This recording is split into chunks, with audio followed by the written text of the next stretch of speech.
श्री गणेशाय नमः। ओम श्री परमात्मने नमः। मत्स्य महापुराण 217वां अध्याय। दुर्ग निर्माण की विधि तथा राजाओं द्वारा दुर्ग में संग्रहणीय उपकरणों का विवरण। मत्स्य भगवान ने कहा, राजन, जहाँ प्रचुर मात्रा में घास भूसा और लकड़ी वर्तमान हो, स्थान रमणीय हो, पड़ोसी राजा विनम्र हो, वैश्य और शूद्र लोग अधिक मात्रा में रहते हों, जो शत्रुओं द्वारा हरण किए जाने योग्य न हो, और कुछ विप्रो तथा अधिकांश कर्मकारों से संयुक्त हो, देव स्थान रहित सुंदर हो, अनुरक्त अनुरक्त जनों से समन्वित हो, जहाँ के निवासी कर के भार से पीड़ित न हो, पुष्प और फल की बहुतायत हो, आपत्ति के समय वह वास स्थान शत्रुओं के लिए अगम्य हो, जहाँ निरंतर समान रूप से राजा के सुख दुख के भागी एवं प्रेमी जन निवास करते हों, जो सर्प बाघ और चोर से रहित हो तथा सरलता से उपलब्ध हो। इस प्रकार के देश में राजा को अपने सहायकों सहित निवास करना चाहिए। वहाँ बुद्धिमान राजा को धन्व या धनु दुर्ग, जहाँ चारों ओर से मरुभूमि हो, मही दुर्ग, नर दुर्ग, वृक्ष दुर्ग, जल दुर्ग और पर्वत दुर्ग, इन 6 दुर्गों में से किसी एक की रचना करनी चाहिए। राजन, इन सभी दुर्गों में गिरी पर्वत दुर्ग श्रेष्ठ माना गया है। वहाँ गिरी दुर्ग खाई, चार दीवारी तथा ऊंची अट्टालिकाओं से युक्त एवं तोप आदि सैकड़ों प्रधान यंत्रों से घिरा होना चाहिए। उसमें किवाड़ सहित मनोहर फाटक लगा हो, जिससे हाथी पर बैठा हुआ पताका समेत राजा नगर में प्रविष्ट हो सके। वहां 4 लंबी चौड़ी गलियां बनवानी चाहिए, जिनमें एक गली के अग्रभाग में सुदृढ़ देव मंदिर का निर्माण कराए। दूसरी गली के आगे राजमहल बनाने का विधान है। तीसरी गली के अग्रभाग में धर्माधिकारी का आवास स्थान हो। चौथी गली के अग्रभाग में दुर्ग का मुख्य प्रवेश द्वार हो। उस दुर्ग को चौकोना, आयताकार, गोलाकार, मुक्तिहीन, त्रिकोण, यव मध्य, अर्धचंद्राकार अथवा वज्राकार बनवाना चाहिए। नदी तट पर बनाए गए अर्धचंद्राकार दुर्ग को उत्तम माना जाता है। विद्वान राजा को अन्य स्थानों पर ऐसे दुर्ग का निर्माण करना चाहिए। राजा को राजमहल के दाहिने भाग में कोष गृह बनवाना चाहिए। उसके भी दाहिने भाग में गजशाला बनवाने का विधान है। गजों की शाला पूर्व अथवा उत्तराभिमुख होनी चाहिए। अग्निकोण में आयुधाकार बनवाना उचित है। धर्मज्ञ उसी दिशा में रसोई घर तथा अन्य अन्य कर्मशालाओं के भी कर्मशालाओं की भी रचना करे। राजभवन की बाईं ओर पुरोहित का भवन होना चाहिए तथा उसी स्थल पर जो एवं उसी दिशा में मंत्रियों और वेद का निवास स्थान एवं कोष्ठागार बनवाने का विधान है। उसी स्थान के समीप गौओं तथा अश्वों के निवास की व्यवस्था करनी चाहिए। अश्व की पंक्ति उत्तराभिमुखी तथा अथवा दक्षिणाभिमुखी हो सकती है। अन्य दिशाभिमुखी निंदित मानी गई है। जहाँ अश्व रखे जाएं, वहां रात भर दीपक जलते रहना चाहिए। अश्वशाला में मुर्गा, बंदर, मरकट तथा बछड़े सहित जो गौ भी रखने का विधान है। अश्वों का कल्याण चाहने वाला अश्वशाला में बकरियों को भी रखे। गौ, हाथी और अश्वादि शालाओं में उनके गोबर निकालने की व्यवस्था सूर्य अस्त हो जाने पर नहीं करनी चाहिए। राजा उन उन स्थानों में यथा योग्य समझकर क्रमशः सभी सारथियों को आवास स्थान प्रदान करे। इसी प्रकार सबसे बढ़कर योद्धाओं, शिल्पियों और काल मंत्र के वेताओं को दुर्ग में उत्तम निवास स्थान दें। इसी प्रकार राजा को गो वेद, अश्ववेद तथा गजवेद को भी रखना चाहिए, क्योंकि दुर्ग में कभी रोगों की प्रबलता हो सकती है। दुर्ग में चारणों, संगीतज्ञों और ब्राह्मणों के स्थान का विधान है। इनके अतिरिक्त दुर्ग में निरर्थक बहुत से व्यक्तियों को नहीं रखना चाहिए। राजन, दुर्ग में विविध प्रकार के शस्त्रास्त्र से युक्त एवं हजारों को मारने में समर्थ योद्धाओं को रखना चाहिए, क्योंकि उन्हीं से रक्षा होती है। राजा को दुर्ग में बनवाना गुप्त द्वार भी बनवाना चाहिए। राजन, दुर्ग में सभी प्रकार के अस्त्र शस्त्रों से संग्रह की विशेष प्रशंसा की गई है। नृपश्रेष्ठ राजन, राजा को दुर्ग में धनुष, भेलवास, तोमर, बाण, तलवार, कवच, लाठी, गुड़, हाथी को फंसाने का फंदा, हुड, चोरों को फंसाने का खूंटा, परिघ, पत्थर, बहुसंख्यक मुदगर, त्रिशूल, पटिश, कुठार, प्रास, भाला, शूल, शक्ति, फारसा, चक्र, चर्म के साथ ढाल, कुदाल, रस्सी, बेंत, पीठक, भूसी, हसिया, कोयला, इन सब का संचय करना चाहिए। दुर्ग में सभी प्रकार के शिल्पीय पात्रों का भी संचय रखना चाहिए। वह सभी प्रकार के वादों तथा औषधियों का भी संचय करे। वहाँ प्रचुर मात्रा में घास, भूसा, ईंधन, गुड़, सभी प्रकार के तेल तथा गोरस का संचय हो। राजा को दुर्ग में वसा, मज्जा, हड्डियों सहित स्नायु, गौचर्म से बने नगाड़े, धान्य, तंबू, जौ, गेहूं, रत्न, सभी प्रकार के वस्त्र, लोह, कुल्थी, मूंग, उड़द, चना, तिल, सभी प्रकार के अन्न, धूल, गोबर, सन, भोजपत्र, जस्ता, लाह, पत्थर तोड़ने की छेनी तथा अन्य भी जो कुछ पदार्थ हो, उनका संचय करना चाहिए। सर्पों के विष से भरे घड़े, सांप, सिंह आदि हिंसक जंतु, मृग तथा पक्षी रखे जाने चाहिए, किंतु वे एक दूसरे से सुरक्षित रहे। महाभाग, राजा को विरोधी जीवों की रक्षा के लिए यत्न पूर्वक पृथक पृथक स्थान बनवाना चाहिए। राजा को प्रजा की कल्याण भावना से कहीं गई अथवा न कही गई संपूर्ण राज वस्तुओं को दुर्ग में गुप्त रूप से संग्रहित करना चाहिए। जीवक, ऋषभक, का काकोल, इमली, आटरुष, शालपर्णी, प्रशीपर्णी, मूर्धपर्णी, माशपर्णी, दोनों प्रकार की मेधा, दोनों प्रकार की शरीवा, तीनों बलाएं, एक औषधि,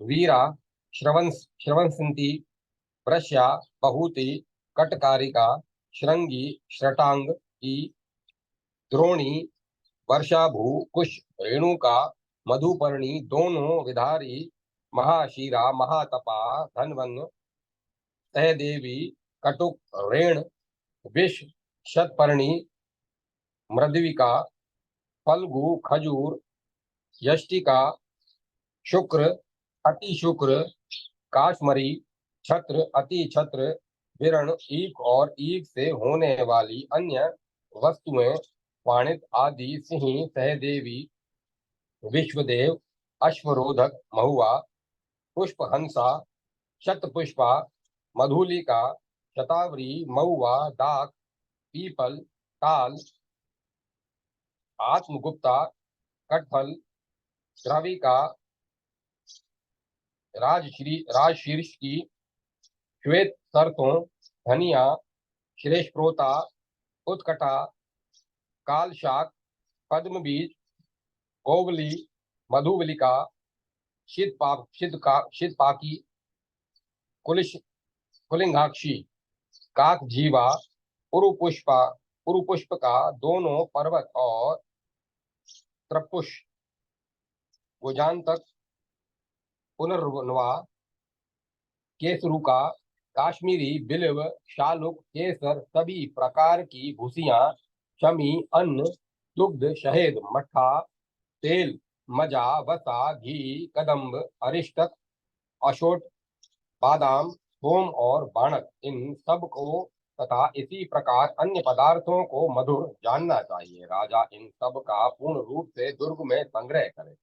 अनार, आम्रातक, इमली, अमलवेतस, सुंदर बेर, बड़हर, करमर्द, करमर्द, कुरुशक, बिजोरा, कंडूर, मालती, राजबंदुक, दोनों कोल को और अमड़ों के पत्ते, परावत, नागरक, प्राचीन, उरुक, केत, आंवला, चुक्रफल, दंतशट, जामुन, मक्खन, सोविरक, रोशदक, सुरा, आसव आदि, मग, माड, मट्ठा, दही एवं ऐसे सभी प्रकार के श्वेत पदार्थों को खट्टा समझना चाहिए। राजा इनका तथा तथा ऐसे अन्य अन्य पदार्थों का अपने दुर्ग में संचय करे।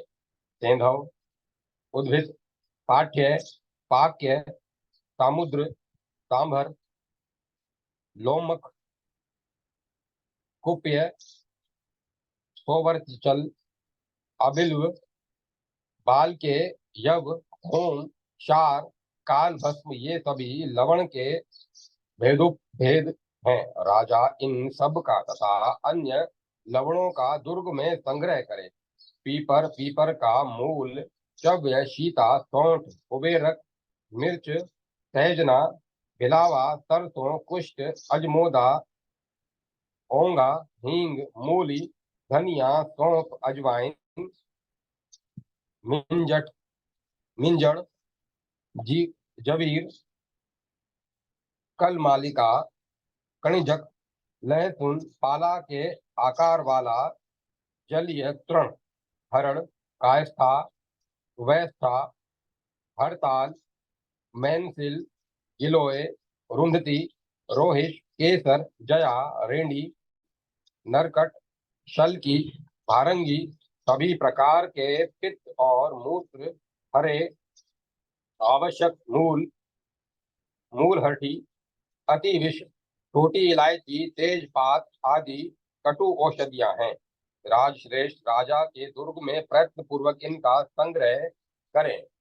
नागर मोथा, चंदन, हिरबेर, कृतहारक, दारू हल्दी, हल्दी, नलद, खश, नतमाल, कदम्ब, ध्रुवा, परवल, तेजपात, वच, चिरायता, भुतुम्बी, विषा, अति विषा, तालिस पत्र, तगर, चितवन, खैर, काली गुल्लर, दिव्या, सुरोधुभावा, क्षणग्रंथि, रोहिणी, जटामासी, परपट, दंती, रसांजन, भृगुराज, पतंगी, परिपेलव, दोह स्पर्शा, अगुरु, द्वय, कामा, श्यामक, गंधनाकुली, तुष्पर्णी, व्याद्रनख, मज्जिज, चतुरंगुला, केला, अंकुरा स्फिता, काला स्फिता, रेणुक बीज, बेंत का अग्रभाग, बेंत, तुम्बी, केकरा सिंगी, लोद्र पुष्पिणी, मालती, कर कृष्णा, वृषिका, जीविता, पर्णिका तथा गुड़ज, यह तिक्त औषधियों का समूह है। राजा इनका तथा इसी प्रकार के अन्य तिक्त पदार्थों का दुर्ग में संग्रह रखे। हरे, बहेड़ा, आंवला, माल का गुण, ढाई के फूल, मोचरस, अर्जुन, असन, अनंता, कामिनी, तुब्रिका, शोणाक, जायफल, भोजपत्र, शिलाजीत, पाटल वृक्ष, लोहबान, समंगा, त्रिव्रता, मूल, कपास, गेरू, अंजन, विद्रुम, शहद, जलकुंभी, कुमुदनी, कमल, बरगद, गुल्लर, पीपल, पलाश, शीशम, शमी, प्रियाल, पीलू, कासारी, शिरीष, पद्म, बैल, अरणी, पाकड़, श्यामक, बक, धन, राजा धन, करीर, धनिया, प्रियक, कंकोल, अशोक, बैर, कदम्ब, दोनों प्रकार के खेर इन वृक्षों के पत्ते, सार भाग, तत्व, मूल तथा पुष्प काषाय माने गए हैं। राजश्रेष्ठ राजा को ये काषाय औषधियां दुर्ग में रखनी चाहिए। राजन, मारने एवं घायल करने वाले कीट पतंग तथा वायु, धूम, जल तथा मार्ग को दूषित करने वाली औषधियों को, जिन्हें मैं आगे बतलाऊंगा, राजा को दुर्ग में रखनी चाहिए। राजा को प्रयत्न पूर्वक सभी विषयों का संग्रह करना चाहिए तथा विष प्रभाव को शांत करने वाली विचित्र औषधियों को भी धारण करना उचित है। राक्षस, भूत तथा पिशाचों के प्रभाव को नष्ट करने वाले पापनाशक पुष्टिकारक पदार्थों तथा कला विज्ञ पुरुषों को भी दुर्ग में प्रयत्न पूर्वक स्थापित करना चाहिए। राजा को चाहिए कि उस दुर्ग में डरकर भागे हुए उन्मत्त, क्रुद्ध, अपमानित तथा पापी दुष्ट अनुचरों को न ठहरने दे। सभी प्रकार के यंत्र, अस्त्र तथा अट्टालिकाओं के समूह से संयुक्त सभी प्रकार के अन्न तथा औषधियों से सुसंपन्न और व्यवसायी जनों से परिपूर्ण दुर्ग में राजा को सदैव सुखपूर्वक निवास करना चाहिए। इस प्रकार श्री मत्स्य महापुराण में राजाओं के लिए दुर्ग निर्माण और औषधि आदि के संचय का वर्णन नामक 217वां अध्याय संपूर्ण हुआ। जय माता सरस्वती। जय मां सरस्वती। 218वां अध्याय दुर्ग के संग्रह औषधियों का वर्णन। मनु ने पूछा, धार्मिक श्रेष्ठ राजा को राक्षस, विष और रोग को दूर कर स्वस्थ करने वाली जिन औषधियों का दुर्ग में संग्रह करना चाहिए, उनका वर्णन कीजिए। मत्स्य भगवान ने कहा, बिलवाट की, जावाखार, पाटला, प्राहिक, पूषणा, त्रिपर्णी और शल की इन औषधियों का काढ़ा उत्तम पोषण है। विषग्रस्त प्राणी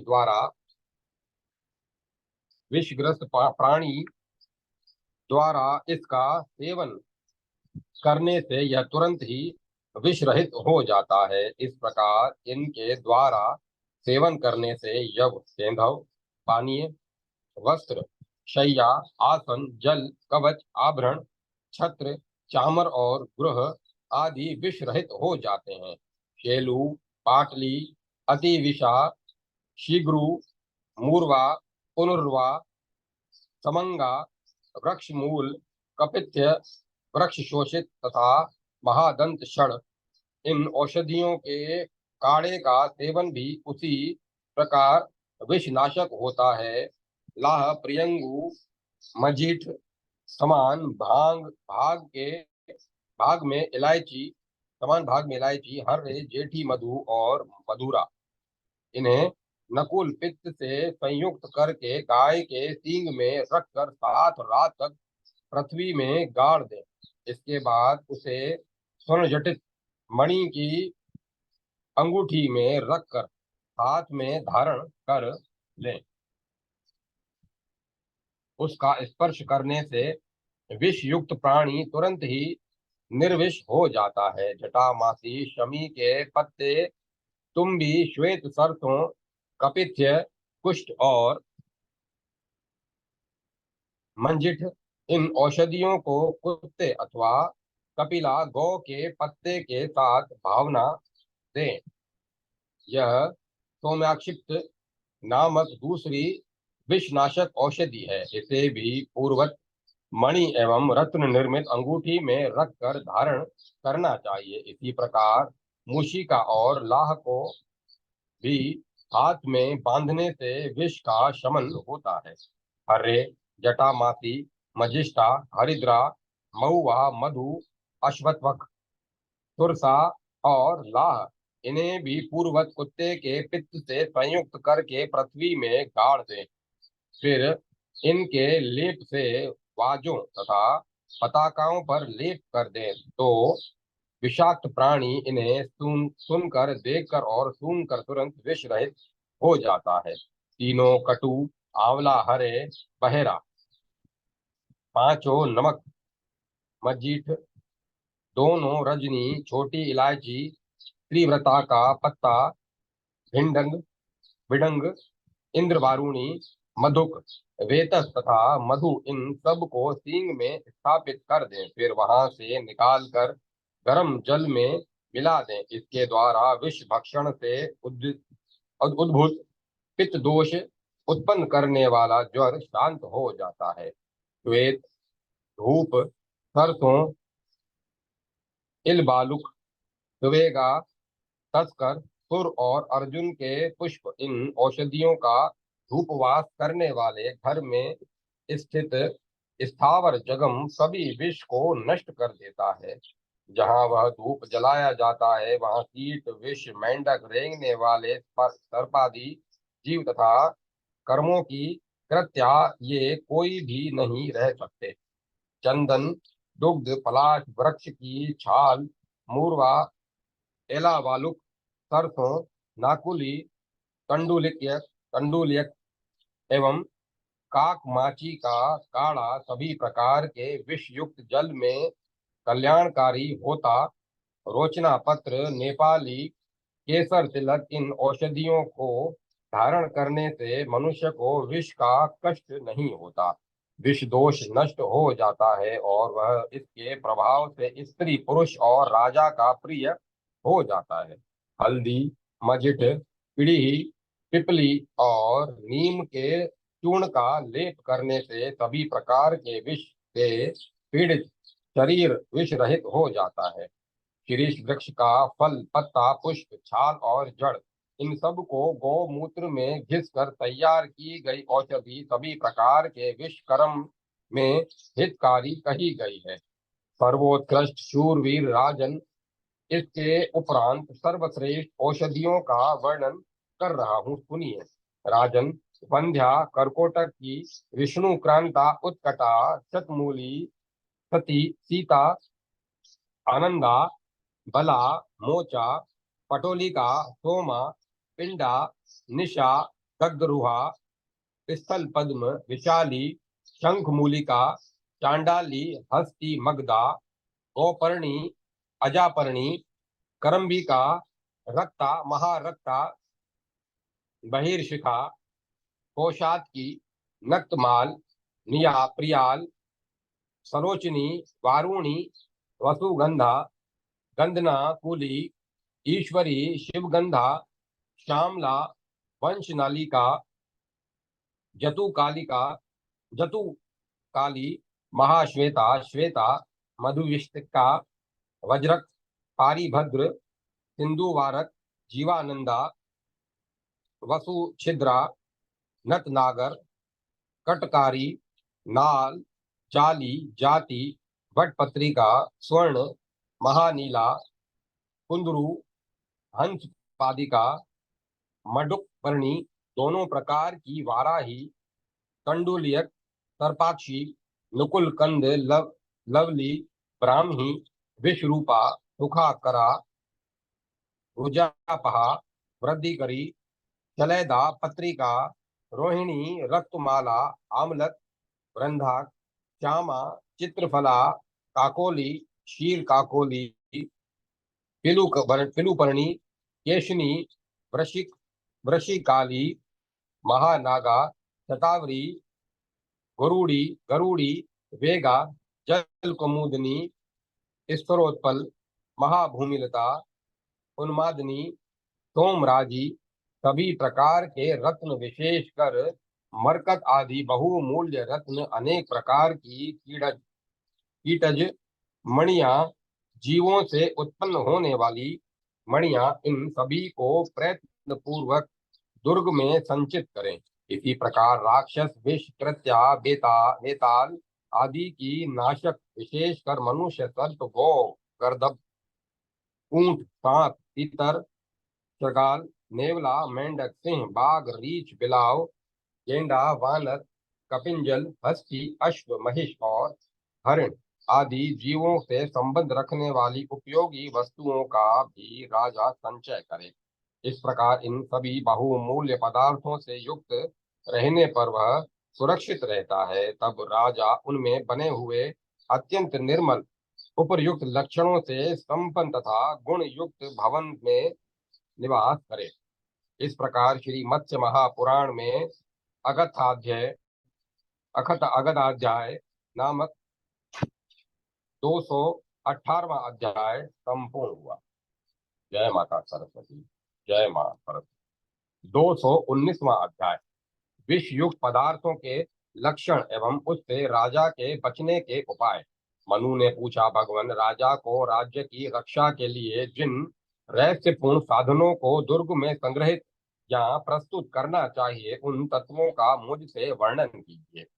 मत्स्य भगवान ने कहा, राजन, शिरीष, गुल्लर, शमी और बिजोरा, नींबू, इनको घृत में परिलप्त कर 15 दिनों बाद सेवन करें। प्राचीन लोग इसे क्षुद्रोग क्षुधोग कहते हैं। कशेरु के मूल भाग तथा फल ईख के मूल भाग और विष को दूध और घी के साथ सिद्ध करने से बना हुआ पदार्थ मंड कहलाता है। 1 मास बाद इसका सेवन करना चाहिए। इनके सेवन से हथियारों से घायल हुआ मनुष्य मर नहीं सकता। इसका वहां चितकबरे रंग वाले बांस के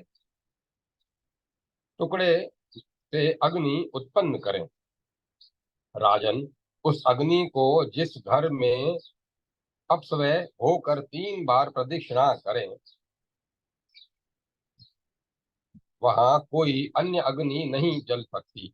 इसमें अन्यथा विचार करने की आवश्यकता नहीं है। कपास के साथ सर्प की हड्डी जलाने से घर में से सर्पों का निष्कासन होता है। घर में निरंतर इस वस्तु की धूप करना सांप को निकालने के लिए विशेष प्रसिद्ध है। राजन, समुद्री नमक, सेंधा नमक और यवा, ये 3 प्रकार के लवण तथा विद्युत से जली हुई मिट्टी इन वस्तुओं से जिस भवन की लिपाई होती है, उसे अग्नि नहीं जला सकती। दुर्ग में दिन के समय, विशेषकर जब वायु का प्रकोप हो, अग्नि की रक्षा करनी चाहिए। विष से राजा की रक्षा करनी चाहिए। उस विषय में मैं युक्ति बतलाता हूँ, सुनिए। राजा को चाहिए कि दुर्ग में क्रीड़ा के लिए कुछ पशु तथा पक्षियों को रखे। सर्वप्रथम उसे अग्नि में डालकर अथवा अन्य कहीं किन्हीं उपायों से अन्न की परीक्षा कर लेनी चाहिए। वस्त्र, पुष्प, आभरण, भोजन तथा आच्छादन वस्त्र को राजा पहले परीक्षा किए बिना स्पर्श भी न करे। विष देने वाले मनुष्य ने यदि विष दे दिया है तो उसकी परीक्षा के ये निम्न कथित लक्षण होते हैं। वह मलिन मुख, उद्वेग पूर्वक देखने वाला, खिसकती हुई चादर वाला, उदास, खंबे और भित्त की आड़ में अपने को छुपाने की चेष्टा करने वाला, लज्जित तथा शीघ्रता करने वाला होता है। राजन, वह पृथ्वी पर रेखा खींचने लगता है, गर्दन हिलाने लगता है तथा मुख को मल कर सिर खुजलाने लगता है। राजन, निश्चय ही वह विपरीत कार्यों में भी शीघ्रता करने की चेष्टा करता है। विषदाता के ऐसे ही लक्षण होते हैं। राजा को उसकी परीक्षा कर लेनी चाहिए। इसके द्वारा दिए गए अन्न को शीघ्रता पूर्वक समीपस्थ अग्नि में डाल देना चाहिए। विषैला अन्न अग्नि में पड़ते ही इंद्रधनुष जैसा रंग वाला हो जाता है तथा तुरंत ही सूख जाता है। उसमें विस्फोट होने लगता है। वह एक ही ओर से निकलता है, दुर्गंध युक्त होता है और अत्यंत चटचटाने लगता है। उसके धुएं का सेवन करने से जीव के सिर में रोग उत्पन्न हो जाता है। राजन, विष युक्त अन्न के ऊपर मक्खियां नहीं बैठती। यदि बैठ गई तो विष संयुक्त अन्न का स्पर्श होने के कारण तुरंत ही मर जाती है। पार्थिव श्रेष्ठ, विष युक्त अन्न को देखते ही चकोर की दृष्टि विरक्त हो जाती है, अर्थात वे अपनी आंख फेर लेता है। कोकिल का स्वर विकृत हो जाता है, हंस की गति लड़खड़ाने लगती है, भौरें जोर से गूंजने लगते हैं। क्रोंच कुरर मदमस्त हो जाता है और मुर्गा जोर जोर से बोलने लगता है। राजन, शुक चें चें करने लगता है। सारिका वमन करने लगती है। चामीकर भाग खड़ा होता है और कर्णव मर जाता है। राजन, वानर मूत्र त्याग करने लगता है। जीव जीवक ग्लानि युक्त हो जाता है। नेवले के रुएं खड़े हो जाते हैं। प्रशत मृग रोने लगता है। राजन, विष को देखते ही मयूर हर्षित हो जाता है, क्योंकि वह चीरकाल से विष युक्त अन्न का भोजन करने वाला है। राजन, वह विष युक्त अन्न कहने योग्य रह जाता नहीं रह जाता। 15 दिन के बासी अन्न की तरह दिख पड़ता है। उसका रस तथा गंध नष्ट हो जाती है तथा ऊपर से वह चंद्रिकाओं से युक्त रहता है। नर्बोत्तम, विष के मिलने से बना हुआ व्यंजन सूख जाता है। द्रव्य वस्तुओं के बल्ले उठने लगते हैं। लवण सहित पदार्थों में फैन उठने लगते हैं।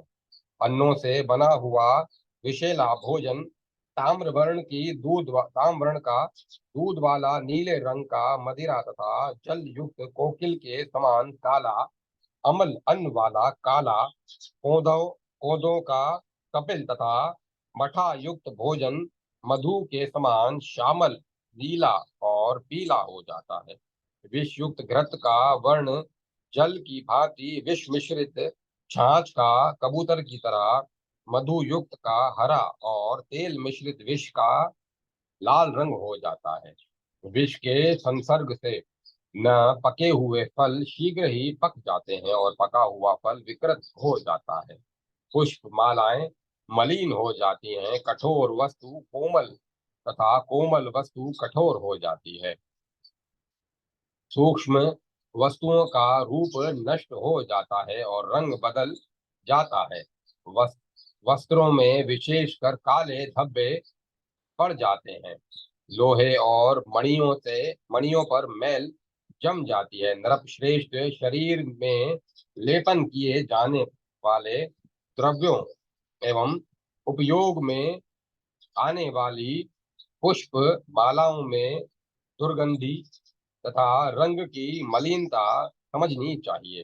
राजन, इसी प्रकार जल में भी पीलेपन का आभास आने लगता है। नरपोतम, विष के सेवन से दांत होंठ और चमड़े श्यामल वर्ण के हो जाते हैं और शरीर में क्षीणता का अनुभव होने लगता है। इस प्रकार ये लक्षण जानने चाहिए। इसीलिए राजा को सर्वदा मणि मंत्र और उपरयुक्त औषधियों से सुरक्षित तथा सावधान रहना चाहिए। सूर्य वंश के चंद्र इस पृथ्वी पर प्रजा रूपी सूर्य की जड़ राजा है। अतः उसी की रक्षा से राष्ट्र की वृद्धि होती है।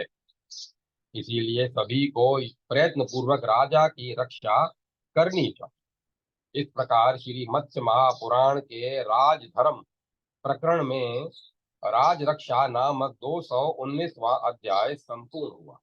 जय माता सरस्वती। जय मां सरस्वती। 220वां अध्याय राजधर्म एवं सामान्य नीति का वर्णन। मत्स्य भगवान ने कहा, राजन, राजा को अपने पुत्र की रक्षा करनी चाहिए। उसकी शिक्षा के लिए पहरेदारों की देख रेख में एक ऐसे आचार्य की नियुक्ति करनी चाहिए जो उसे धर्म काम और अर्थशास्त्र धनुर्वेद तथा रथ एवं हाथी की सवारी की शिक्षा दे और सदा व्यायाम कराए। साथ ही उसे शिल्प कलाएं भी सिखलाए। उस पर ऐसा प्रभाव पड़े कि वह गुरुजनों के सम्मुख असत्य और अप्रिय बात न बोले। उसके शरीर की रक्षा के व्याज से रक्षक नियुक्त कर दे। उसे क्रोधी, लोभी और तिरस्कृत व्यक्तियों की संगति में नहीं जाने देना चाहिए।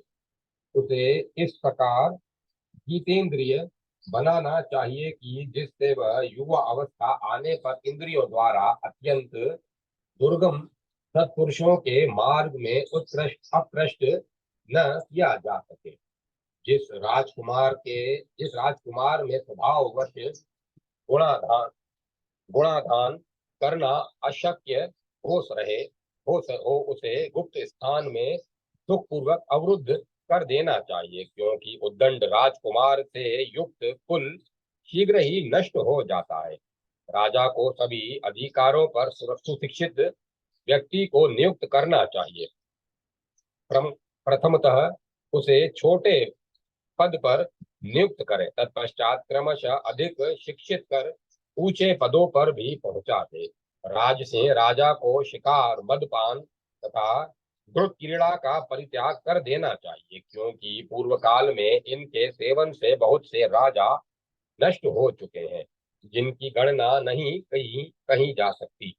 राजा के लिए व्यर्थ घूमना तथा विशेषकर दिन में शयन करना वर्जित है। राजा को कटु वचन बोलना और कठोर दंड देना, ये दोनों कर्म नहीं करना चाहिए। राजा को परोक्ष में किसी की निंदा करना उचित नहीं है। राजा को दो प्रकार के अर्थ दोषों से बचना चाहिए, एक अर्थ का दोष और दूसरा अर्थ संबंधी दोष। अपने दुर्ग के परकोटों का तथा मूल दुर्ग आदि की उपेक्षा और व्यस्त अस्त व्यस्तता, ये अर्थ के दोष कहे गए हैं। इसी प्रकार कुदोष और कुसमय में दिया गया दान, कुपात्र को दिया गया दान और असत्य कर्म का प्रचार, ये अर्थ संबंधी दोष कहे गए हैं। राजा को आदर सहित काम, क्रोध, मद, मान, लोभ तथा हर्ष का प्रयत्न पूर्वक त्याग करना चाहिए। राजा को इन पर विजय प्राप्त करने के पश्चात अनुचरों को जीतना चाहिए। इस प्रकार अनुचरों को जीतने के बाद पूर्ववासियों और देशवासियों को अपने अधिकार में करे। उनको जीतने के पश्चात बाहरी शत्रुओं को परास्त करे। तुल्य, अभ्यंतर और कृत्रिम भेद से प्रहा शत्रुओं को अनेकों प्रकार का समझना चाहिए। उनमें से क्रमशः एक एक को बढ़कर समझना चाहिए और उनको जीतने में यत्नशील रहे। अग्रभाग, महाभाग, मित्र तीन प्रकार के होते हैं। प्रथम वे जो पिता, मातामह आदि के काल से मित्रता का व्यवहार करते आ रहे हैं। दूसरे वे जो शत्रु के शत्रु हैं तथा तीसरे वे जो किन्हीं कारणों से पीछे मित्र बनते हैं। इन तीनों मित्रों में प्रथम मित्र उत्तम होता है, उसका आदर करना चाहिए। धर्मज्ञ, स्वामी, मंत्री, राष्ट्र, दुर्ग, सेना, कोश तथा मित्र, ये राज्य के 7 अंग कहे गए हैं। इस सप्तांग युक्त राज्य का भी मूल स्वयं राजा कहा गया है। राज्य का तथा राजांगों का मूल होने के कारण वह यत्न प्रयत्न पूर्वक रमणीय है। फिर राजा के द्वारा राज्य के शेष 6 अंगों की प्रयत्न पूर्वक रक्षा की जानी चाहिए। जो मूर्ख इन 6 अंगों में से किसी एक के साथ द्रोह करता है, उसे राजा को शीघ्र ही मार डालना चाहिए। राजा को कोमल वृत्ति वाला नहीं होना चाहिए, क्योंकि कोमल वृत्ति वाला राजा पराजय का भागी होता है। साथ ही अधिक कठोर भी नहीं होना चाहिए, क्योंकि अधिक कठोर शासक से लोग उद्विग्न हो जाते हैं। जो लोक द्व्यापेक्षी राजा समय पर मृदु और समय पर कठोर हो जाता है, वह दोनों लोकों पर विजयी हो जाता है।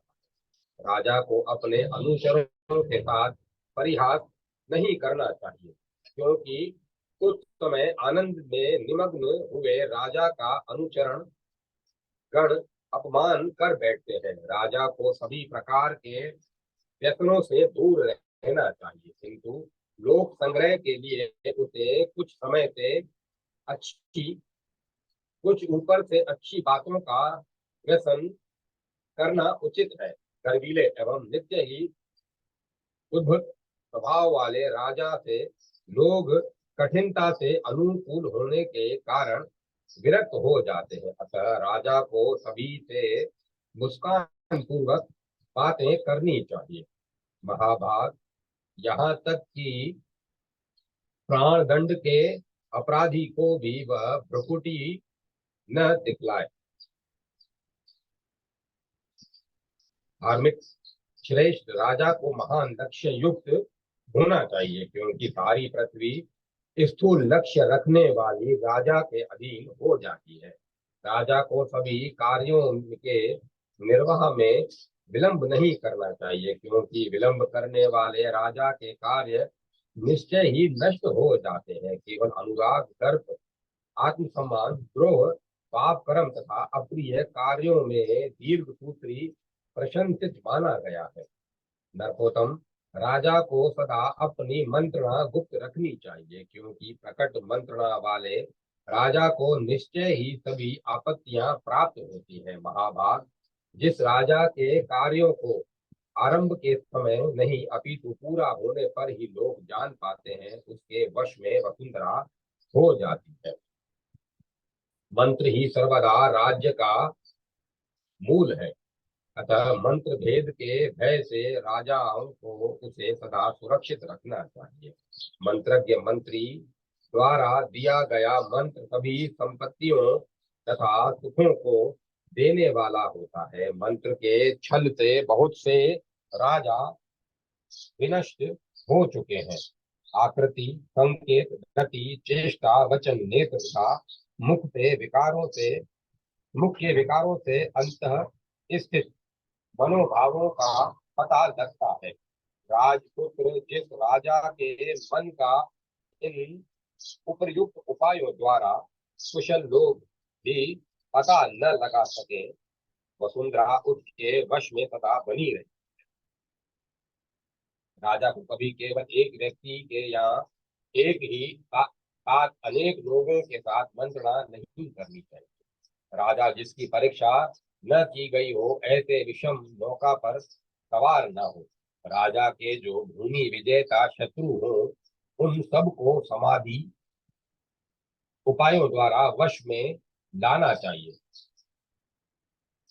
समाधि उपायों द्वारा वश में लाना चाहिए। अपने राष्ट्र की रक्षा में तत्पर राजा का यह कर्तव्य है कि वह उपेक्षा के कारण प्रजाओं को दुर्बल न होने दे।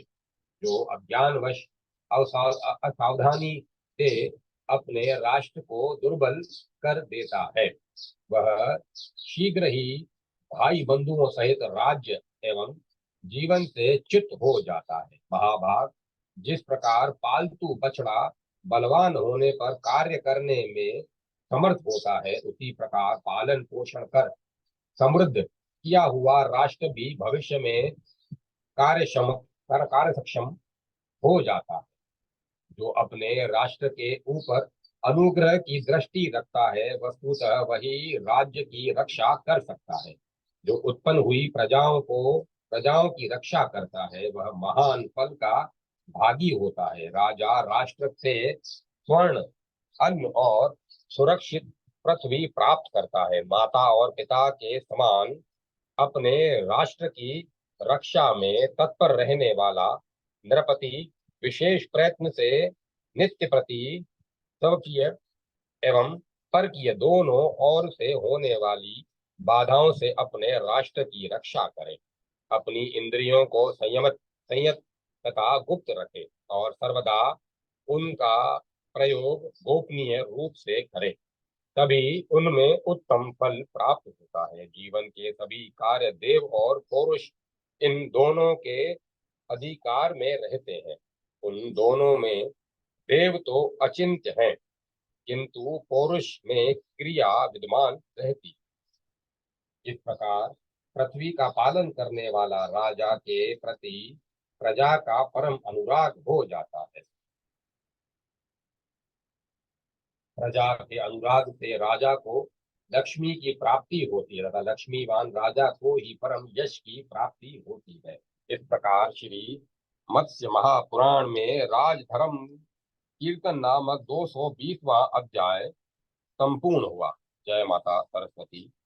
जय मां सरस्वती। 221वां अध्याय, देव और पुरुषार्थ का वर्णन। मनु ने पूछा, देव, भाग्य और पुरुषार्थ, इन दोनों में कौन श्रेष्ठ है, यह मुझे बतलाइए। इस विषय में मुझे संदेह है, अतः आप इसका संपूर्ण रूप से निवारण कीजिए। मत्स्य भगवान ने कहा, राजन, अन्य जन्म में अपने द्वारा किया गया पुरुषार्थ कर्म ही सदैव कहा जाता, पुरुषार्थ कर्म ही देव कहा जाता है। इसी कारण इन दोनों में मनीषियों ने पौरुष को ही श्रेष्ठ माना है, क्योंकि मांगलिक आचरण करने वाले एवं नित्य प्रति अभ्युदयशाली पुरुषों का प्रतिकूल दुर्देव भी पुरुषार्थ द्वारा नष्ट हो जाता है। मानव श्रेष्ठ जिन्होंने पूर्व जन्म में सात्विक कर्म किया है, उन्हीं में कहीं किन्हीं किन्हीं को पुरुषार्थ के बिना भी अच्छे फल की प्राप्ति देखी जाती है। लोक में रजोगुणी पुरुष को कर्म करने से फल की प्राप्ति होती है और तमोगुणी पुरुष को कठिन कर्म करने से फल की प्राप्ति जाननी चाहिए।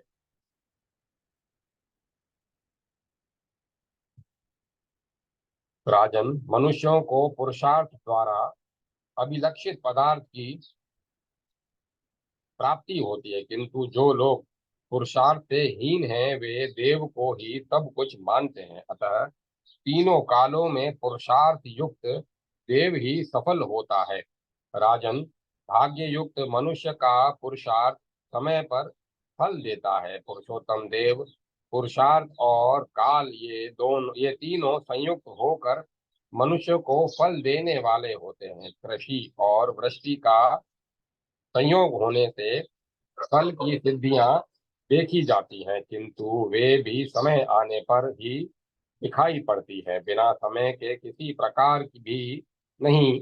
इसीलिए मनुष्य को सर्वदा धर्म युक्त पुरुषार्थ करना चाहिए। इसके उसके इस लोक में आपत्तियों में पड़ जाने पर भी परलोक में उसे निश्चय ही फल प्राप्त होता है। आलसी और भाग्य पर निर्भर रहने वाले पुरुषों को अर्थों की प्राप्ति नहीं होती। इसीलिए सभी प्रयत्नों से पुरुषार्थ करने में तत्पर रहना चाहिए। राजेंद्र, लक्ष्मी भाग्य पर भरोसा रखने वाले एवं आलसी पुरुषों को छोड़कर पुरुषार्थ करने वाले पुरुषों को यत्न पूर्वक ढूंढ कर वर्ण करती है। इसीलिए सर्वदा पुरुषार्थशील होना चाहिए। इस प्रकार श्री मत्स्य महापुराण में देव पुरुष का वर्णन नामक 221वां अध्याय संपूर्ण हुआ। जय माता सरस्वती। जय मां सरस्वती। 222वां अध्याय, काम नीति का वर्णन। मनु ने पूछा, महान धृतिशील भगवन, अब आप साम आदि उपायों का वर्णन कीजिए। देव श्रेष्ठ, साथ ही उनका लक्षण और प्रयोग भी बतलाइए। मत्स्य भगवान ने कहा, मनुजेश्वर, राजनीति में साम, स्तुति, प्रशंसा, भेद, दान, दंड, उपेक्षा, माया तथा इंद्रजाल, ये 7 प्रयोग बतलाए गए हैं। राजन, उन्हें मैं बतला रहा हूँ, सुनिए। काम तथ्य और अतथ्य भेद से 2 प्रकार का कहा गया है। उनमें भी अतथ्य झूठी प्रशंसा साधु पुरुषों की अप्रसन्नता का ही कारण बन जाती है, नरोत्तम। इसीलिए सज्जन व्रति को यत्न पूर्वक तथा साम सच्ची प्रशंसा से वश में करना चाहिए। जो उन्नत कुल में उत्पन्न सरल प्रकृति, धर्म परायण और जितेंद्रिय है, वे तथ्य साम से ही साध्य होते हैं। अतः इनके प्रति अतथ्य साम का प्रयोग नहीं करना चाहिए। उनके प्रति तथ्य साम का प्रयोग उनके कुल कुल और शील स्वभाव का वर्णन किए गए उपकारों की चर्चा तथा अपनी कृतज्ञता का कथन करना चाहिए। इसी युक्ति तथा इस प्रकार के साम से धर्म में तत्पर रहने वालों को अपने वश में करना चाहिए। यद्यपि राक्षस भी साम नीति के द्वारा वश में किए जाते हैं, ऐसी पराश्रुति है। तथापि असत्य पुरुषों के प्रति इसका उपप्रयोग उपकारी नहीं होता। दुर्जन पुरुष साम की बातें करने वाले को अतिशय डरा हुआ समझते हैं, इसीलिए उनके प्रति इसका प्रयोग नहीं करना चाहिए। राजन, जो पुरुष शुद्ध वंश में उत्पन्न, सरल प्रकृति वाले, विनम्र, धर्मिष्ठ, सत्यवादी, विनयी और सम्मानी हैं, वे ही निरंतर साम द्वारा साध्य बतलाए गए हैं। इस प्रकार श्री मत्स्य महापुराण के राजधर्म प्रकरण में साम बोध नामक 222वां अध्याय संपूर्ण हुआ। 223वां अध्याय नीति चतुष्टयी के अंतर्गत भेद नीति का वर्णन।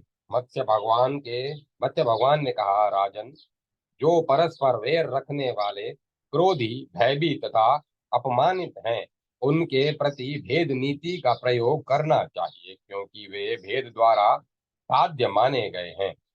जो लोग जिस दोष के कारण दूसरे से भयभीत नहीं होते, उन्हें उसी दोष के द्वारा भेदन करना चाहिए। उनके प्रति अपनी ओर से आशा प्रकट करें और दूसरे से भय की आशंका दिखलाएं।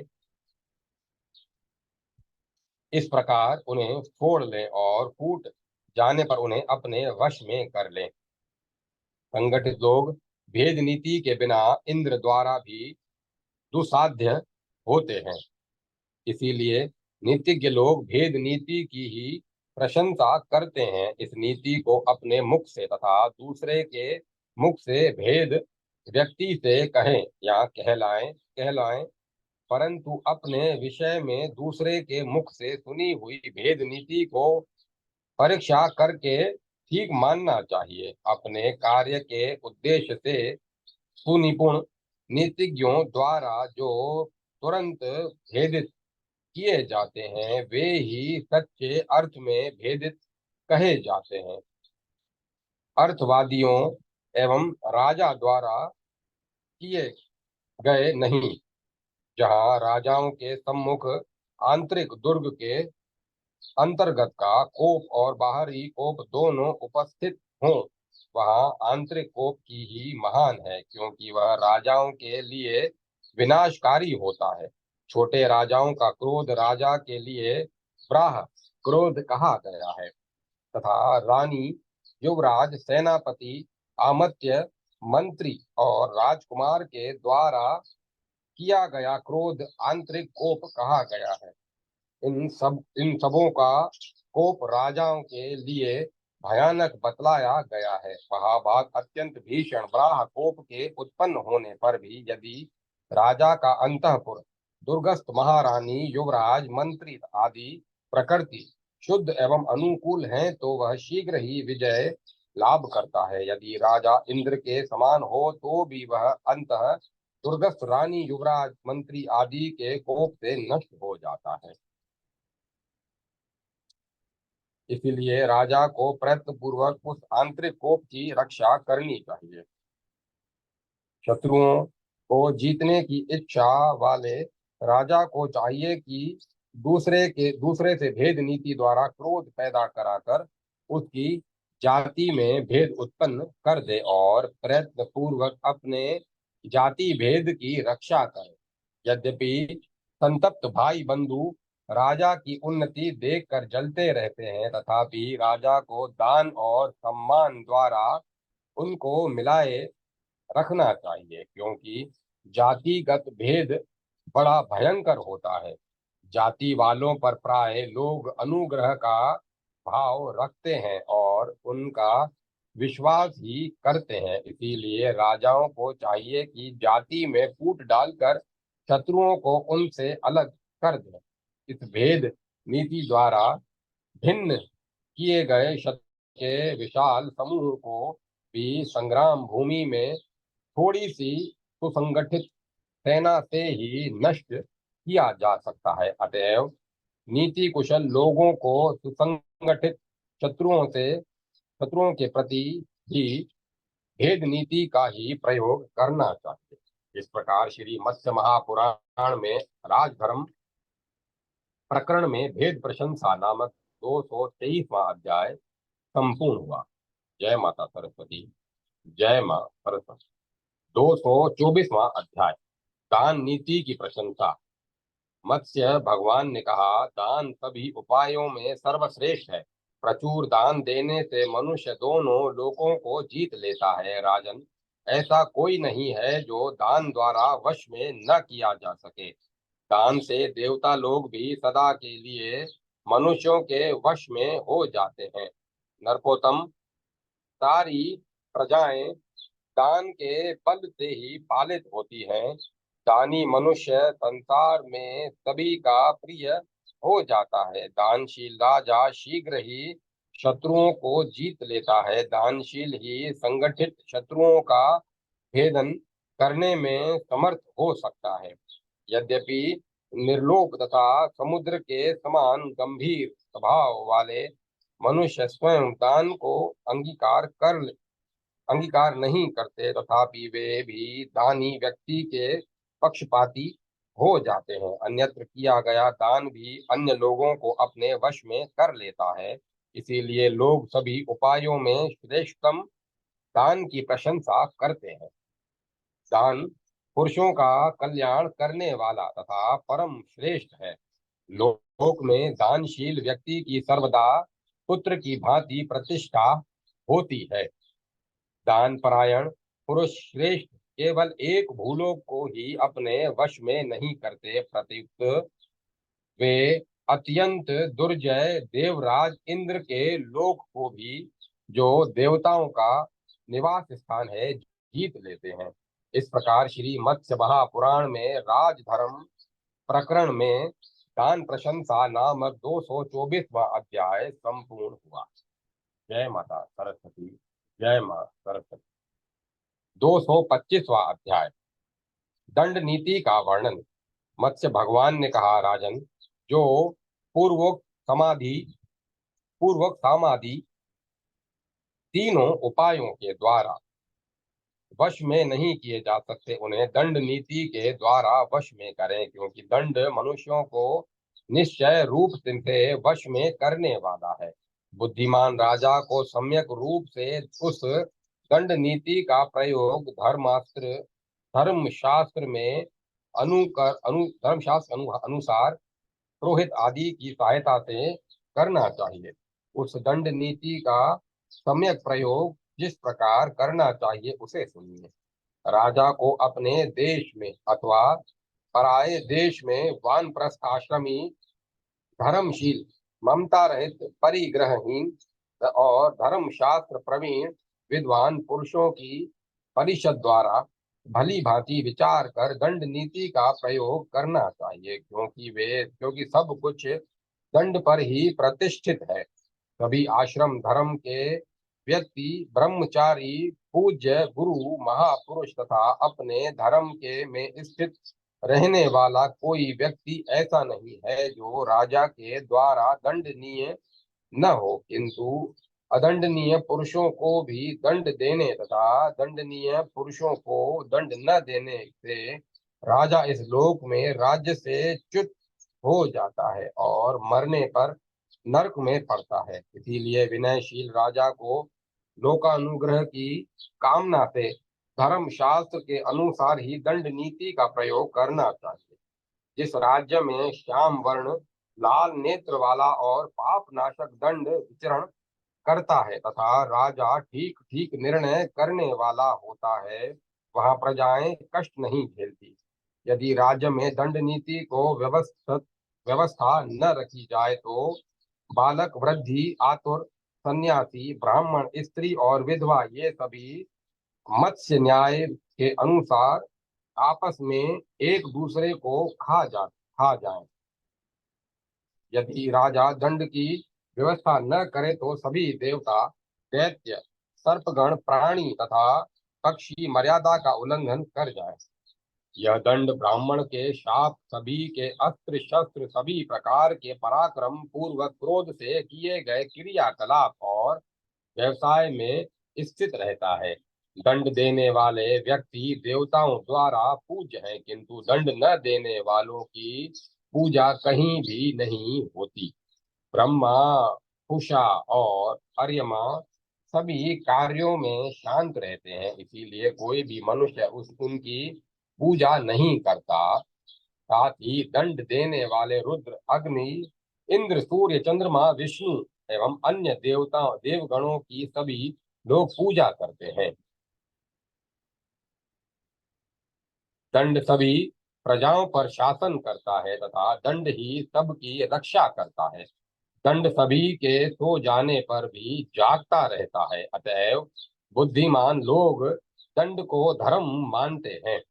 कुछ पापी राजदंड के भय से, कुछ यमराज के दंड के भय से और कतिपय पारस्परिक भय से भी पाप कर्म नहीं करते। इस प्रकार इस प्राकृतिक जगत में सभी कुछ दंड पर ही प्रतिष्ठित है। यदि दंड न दिया जाए तो प्रजा घोर अंधकार में डूब जाए, क्योंकि दंड दमन करता है और दुर्मर्दों को दंड भी देता है।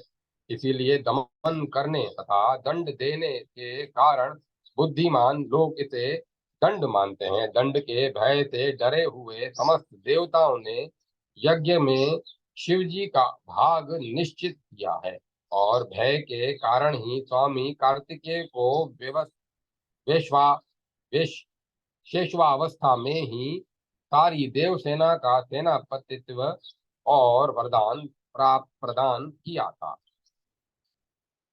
इस प्रकार श्री मत्स्य पुराण में राजधर्म प्रकरण में दंड प्रशंसा नामक 225वां अध्याय संपूर्ण हुआ। जय माता सरस्वती। जय माता सरस्वती। 226वां अध्याय सामान्य राजनीति का निरूपण।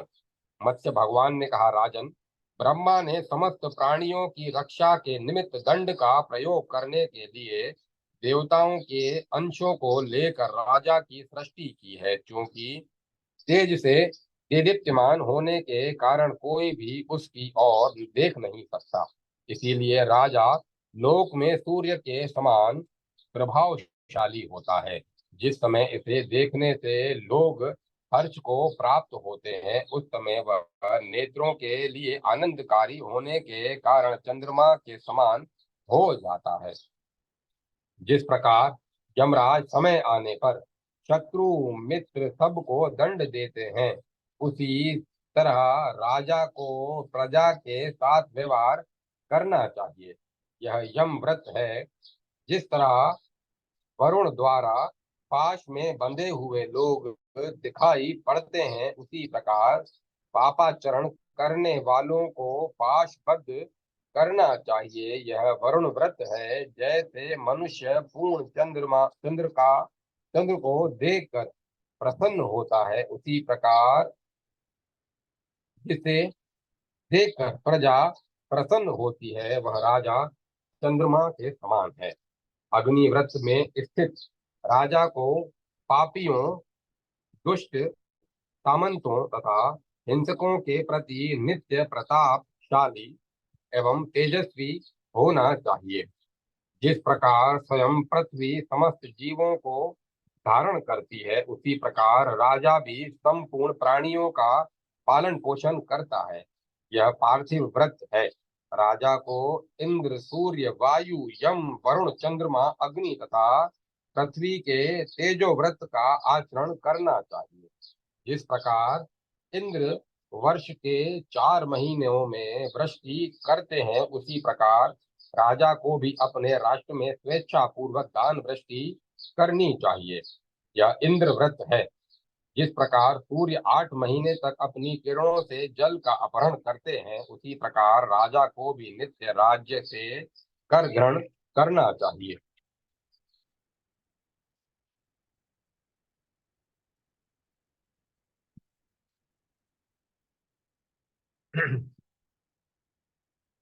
वह यह सूर्य व्रत है। जिस प्रकार मरुत सभी प्राणियों में प्रवेश करके विचरण करता है, उसी प्रकार राजा को भी गुप्तचरों द्वारा सभी प्राणियों में भ्रष्टि होने का विधान है। यह मरुत व्रत है।